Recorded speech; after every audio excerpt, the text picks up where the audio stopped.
friends, welcome to my channel. This is Sudharani Akla. Today topic ancient history లోని Jainism part 2 లో Jain literature గురించి అయితే తెలుసుకుందాం.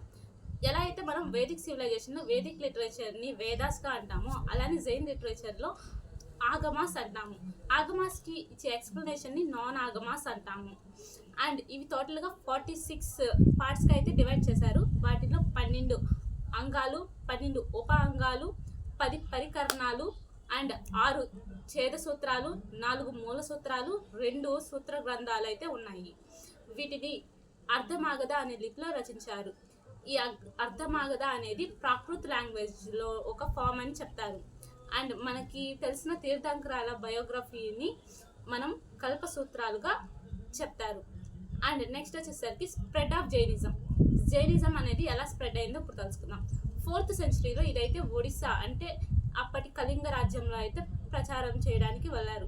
కానీ 2nd సెంచరీకి వచ్చేసరికి తమిళనాడులోను అండ్ 1st సెంచరీలో కళింగలోని రాజు అయిన కళింగ కారవెల్లి ఆయన వ్యక్తి మాత్రం బాగా దీన్ని అయితే ప్రచారం చేయడంలో హెల్ప్ చేశాడు.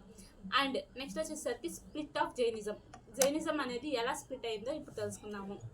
ఎప్పుడైతే వర్ధమాన మహావీరుడు ఆస్ట్రానిటీని నమ్ముతాడు కదా, ఆస్ట్రానిటీ అంటే ఏం లేదు, ద్విగంబర సూత్రం అంటే ద్విగంబరం అంటే బట్టలు ధరించకుండా ఉండడాను. ఎప్పుడైతే ఆయన మరణించాడో దానికి 200 సంవత్సరాల తర్వాత మగధ రీజియన్లో అయితే పెద్ద గ్రేట్ ఫెమైన్ అనేది అయితే మొదలైంది, అంటే కరువు మొదలైంది. కరువు మొదలయ్యేసరికి ఏం జరిగింది, అక్కడున్న భద్రబాహు లీడర్షిప్లో ఉన్న వారంతా సౌత్ ఇండియా సైడ్కి అయితే మైగ్రేట్ అయ్యారు, అంటే వలస వెళ్ళి అక్కడ ప్రచారం చేయడం అయితే మొదలు పెట్టారు. తర్వాత 12 yearsకి అయితే వీళ్ళు రిటర్న్ మళ్ళీ మగధ రీజియన్కి వచ్చేసరికి అయితే అక్కడున్న స్థూల బాహు అండర్లో ఉన్న అంటే నార్త్ ఇండియన్ జైన్ పీపుల్ మొత్తం వైట్ డ్రెస్సెస్ని వేసుకోవడం చూసి షాక్ అయ్యారు. వైట్ డ్రెస్సెస్ వేసుకున్న వాళ్ళని శ్వేతాంబరాలు అంటారు.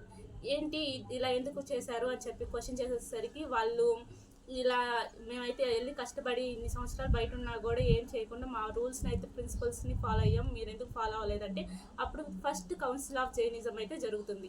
అది పాట్లీపుత్రలో అయితే జరుగుతుంది. ఇది 300 BCలో అయితే ఇది ఫస్ట్ జరిగింది.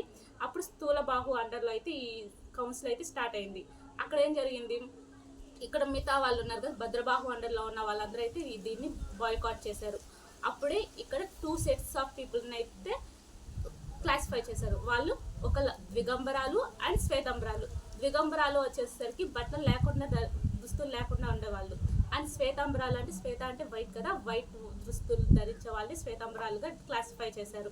అలానే కొన్ని సంవత్సరాల తర్వాత ఇంకా వాళ్ళు సబ్ క్యాస్ట్లు, ఇప్పుడు మనకు బ్రాహ్మిన్స్లో సబ్ క్యాస్ట్లు అండ్ ఇలా ఎలా అయితే వచ్చిందో వర్ణ సిస్టంలోంచి అలానే ఇలా సబ్ క్యాస్ట్లు కూడా వచ్చారు. తోత పంతులు ఇలా అని చెప్పి చాలా క్యాస్ట్లు అయితే ప్రచారంలోకి ఉన్నారు.